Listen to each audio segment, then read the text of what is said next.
أعوذ بالله من الشيطان الرجيم. بسم الله الرحمن الرحيم. إن الذين يكتمون ما أنزل الله من الكتاب ويشترون به ثمنا قليلا أولئك ما يأكلون في بطونهم إلا النار ولا يكلمهم الله يوم القيامة ولا يزكيهم ولهم عذاب أليم. أولئك الذين اشتروا الضلالة بالهدى والعذاب بالمغفرة فما أصبرهم على النار ذلك بأن الله نزل الكتاب بالحق وإن الذين اختلفوا في الكتاب لفي شقاق بعيد. الحمد لله والصلاة والسلام على رسول الله ومن والاه أما بعد.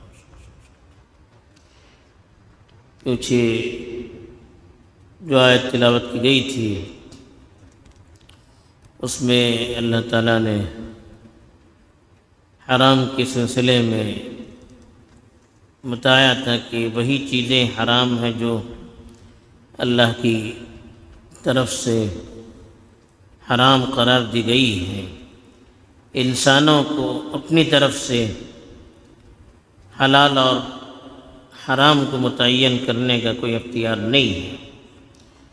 اب جو آیات تلاوت کی گئی ہے اس میں خاص طور پر پچھلی قوموں کے علماء کی کوتاہیوں کا حوالہ دے کر یہ بتایا جا رہا ہے کہ حلال اور حرام کے درمیان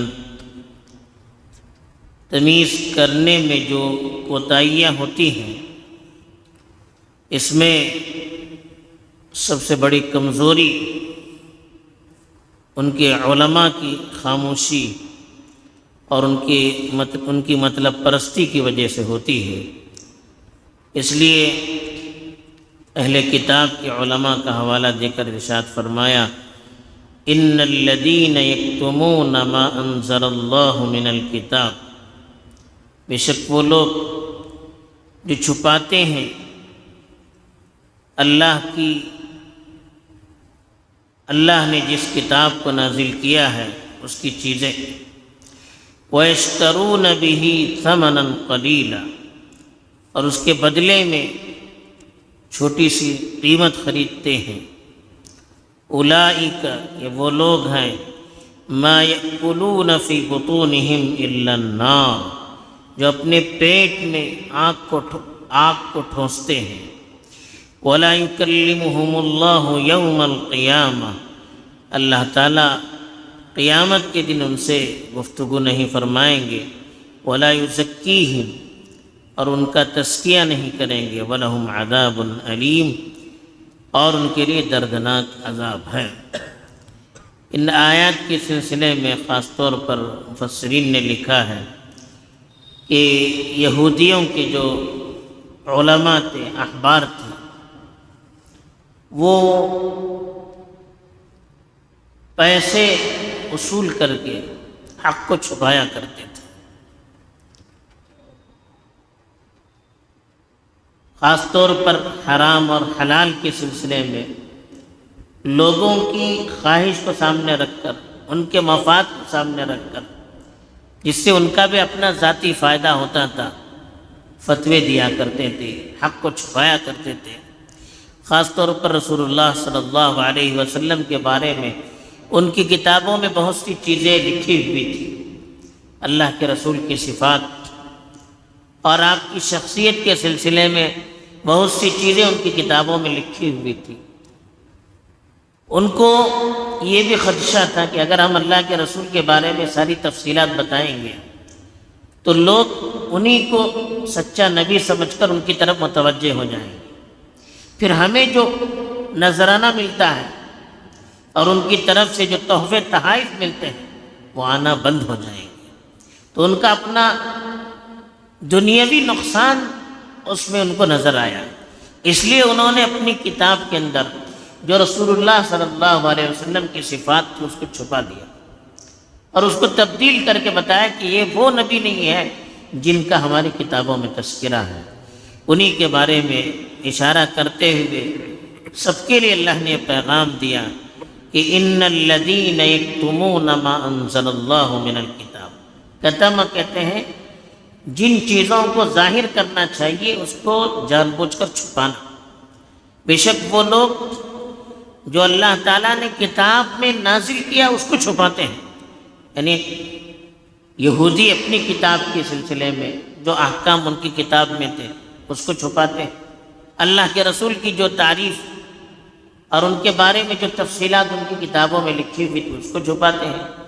اگر آج کے علماء ہیں تو وہ قرآن مجید کے اندر جو باتیں بیان کی گئی ہیں اپنے ذاتی مفاد کے لیے اس کو چھپاتے ہیں۔ تو کہا وَيَشْتَرُونَ، کیوں چھپاتے ہیں؟ وَيَشْتَرُونَ بِهِ ثَمَنًا قَلِيلًا، ثمن کہتے ہیں قیمت کو اور قلیل کہتے ہیں تھوڑی سی قیمت، کہا کہ اس کے بدلے میں تھوڑی سی قیمت خریدتے ہیں۔ اس کا یہ مطلب نہیں ہے کہ الٹے مسئلے بتا کر زیادہ قیمت لے سکتے ہیں، بلکہ مطلب یہ ہے کہ آپ دین کے مقابلے میں جو بھی خریدیں گے وہ تھوڑا ہی ہوگا، اس کی کوئی حیثیت نہیں ہوگی، اس کا نہ دنیا میں فائدہ ہوگا نہ آخرت میں فائدہ ہوگا۔ یعنی بتایا کہ صرف تھوڑی سی دنیا کے لیے وہ دین کے مسائل کو بدل کر تبدیل کر کے لوگوں کو بیان کرتے ہیں۔ اب ایسے لوگ جو اس دنیا سے کیا فائدہ اٹھائیں گے؟ اللہ تعالیٰ کہتے ہیں کہ اولئک، اس کا وبال بتایا، یہ وہ لوگ ہیں ما یأکلون فی بطونہم الا النار، یأکلون کہتے ہیں کھاتے ہیں، بطون کہتے ہیں پیٹ، نار کہتے ہیں آگ، وہ تو اپنے پیٹ میں آگ کو ٹھوستے ہیں۔ یعنی جو دینی مسائل کو تبدیل کرنے کے عوض میں ان کو پیسہ ملتا ہے وہ پیسہ ان کو جہنم تک لے جائے گا۔ اس سے جو خرید کر کھائیں گے وہ لقمہ پیٹ میں نہیں ڈالیں گے، آگ کا انگارہ اپنے پیٹ میں ڈالیں گے، اور یہی چیز ان کو جہنم تک لے جانے والی ہوگی۔ ایک تو سزا یہ ہو بیان کی، دوسری سزا ان کی بتائی، اتنا گھناؤنا جرم کرتے ہیں کہ وَلَا يُكَلِّمُهُمُ اللَّهُ يَوْمَ الْقِيَامَةِ، اللہ تعالیٰ قیامت کے دن ان سے رحمت کی گفتگو نہیں کریں گے، محبت سے گفتگو نہیں کریں گے۔ اگر اللہ کا سامنا ہوگا تو اللہ کے جاہ و جلال کو دیکھنا پڑے گا۔ وَلَا يُزَكِّيهِمْ، اللہ ان کا تزکیہ نہیں کریں گے۔ یعنی جو لوگ نیک ہوتے ہیں اگر ان سے کچھ غلطیاں بھی ہوتی ہیں تو قیامت کے دن اللہ تعالیٰ ان کی نیکیوں کی وجہ سے ان کے گناہوں کو اللہ تعالیٰ دھوئیں گے یا اپنی رحمت سے ان کو اللہ تعالیٰ معاف کریں گے۔ لیکن یہ وہ لوگ ہیں اللہ تعالیٰ ان کو ان کے گناہوں سے نہیں دھوئیں گے، ان کو معاف بھی اللہ تعالیٰ نہیں کریں گے۔ تیسری چیز جو بتائی کہ چوتھی چیز جو بتائی وَلَهُمْ عَذَابٌ أَلِيمٌ، ان کے لیے دردناک عذاب ہوگا۔ کیوں؟ اولئک الذین اشتروا الضلالۃ بالہدی، انہوں نے ایسا کر کے دنیا حاصل کرنے کے لیے غلط مسائل بیان کر کے کیا کیا؟ اشتروا کے معنی خریدا، ضلالہ کے معنی گمراہی، ہدایت کے بدلے میں گمراہی خرید لی، ہدایت کے بدلے میں انہوں نے گمراہی خرید لی۔ یعنی دنیا میں اس کا وبال یہ ہوگا کہ ان کو ہدایت ملنے کے بجائے وہ خود بھی گمراہ ہو جائیں گے، لوگوں کو بھی گمراہ کریں گے، صحیح راہ سے صحیح راستے سے وہ خود بھی بھٹک جائیں گے اور دوسروں کو بھی بھٹکا دیں گے۔ اور آخرت میں سزا یہ ملے گی کہ والعذاب بالمغفرہ، مغفرت کے بدلے میں انہوں نے عذاب کو خرید لیا۔ اگر وہ صحیح مسئلہ بتاتے تو اللہ تعالیٰ جنت آخرت میں ان کو معاف کر سکتے تھے اگر ان سے کوئی غلطیاں ہوتی، اور اللہ تعالیٰ ان کی بخشش کر سکتے تھے، لیکن انہوں نے غلط بتلا کر جان بوجھ کر مغفرت کے بدلے میں عذاب کو خرید لیا۔ اللہ پوچھتے ہیں فما اصبرهم علی النار، کیسے یہ آگ میں صبر کر سکیں گے؟ آگ کو، جہنم کی آگ کو یہ کیسے برداشت کر سکیں گے؟ کہاں سے ان کی ہمت آ رہی ہے کہ وہ آخرت کی آگ کو برداشت کر سکتے ہیں؟ پھر اللہ تعالیٰ کہتے ہیں کہ اتنی بڑی سزا کیوں ہے؟ ذالک، اس کی وجہ یہ ہے بِأَنَّ اللَّهَ، کہ اللہ تعالیٰ نے نزل الکتاب بالحق، کتاب کو تو صحیح نازل کیا تھا، کتاب کو چاہے وہ توریت ہو چاہے قرآن مجید ہو، اللہ تعالیٰ نے اس کو تھوڑا تھوڑا کر کے بالکل صحیح نازل کیا، دلائل کے ساتھ نازل کیا۔ لیکن وَإِنَّ الَّذِينَ اخْتَلَفُوا فِي الْكِتَابِ لَفِي شِقَاقٍ بَعِيدٍ، جن لوگوں نے کتاب میں اختلاف کیا وہ بہت دور چلے گئے، اختلافات میں بہت دور چلے گئے۔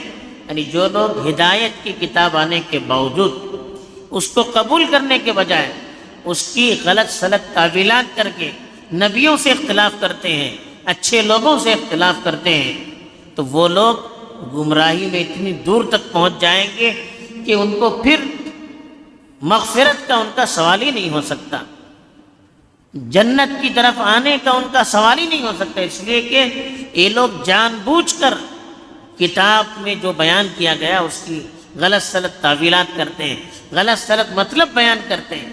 ایک آدمی انجانے میں غلطی کرتا ہے، نہ جانتے ہوئے غلطی کرتا ہے، غلطی سے اس سے غلطی ہو جاتی ہے تو اس کے سنبھلنے کا امکان رہتا ہے۔ ایک آدمی جان بوجھ کر غلطی کرتا ہے، معلوم ہے کہ میں غلط کر رہا ہوں، پھر بھی وہ غلط کرتا ہے تو اس کے سنبھلنے کی امید نہیں ہوتی۔ ایسے لوگ تو گمراہی میں بہت دور تک جا پہنچتے ہیں۔ بہرحال ان آیات میں اللہ تعالیٰ نے یہ بتایا کہ جو جاننے والے ہیں ان کو حق چھپانا نہیں چاہیے، اور دوسری چیز دنیاوی فائدے کے لیے اپنی آخرت کو برباد نہیں کرنا چاہیے۔ تیسری چیز جو بتائے کہ دنیا کے لیے اگر ہم آخرت کو برباد کریں گے اور غلط سلط مسائل بیان کریں گے تو اس سے جو کمائیں گے اس سے آگ ہی ملے گی اور کچھ نہیں ملے گا۔ اور چوتھی چیز جو بتائی کہ ایسے لوگوں کے اللہ تعالیٰ نظر رحمت نہیں کریں گے اور آخرت میں ان کو معاف نہیں کریں گے۔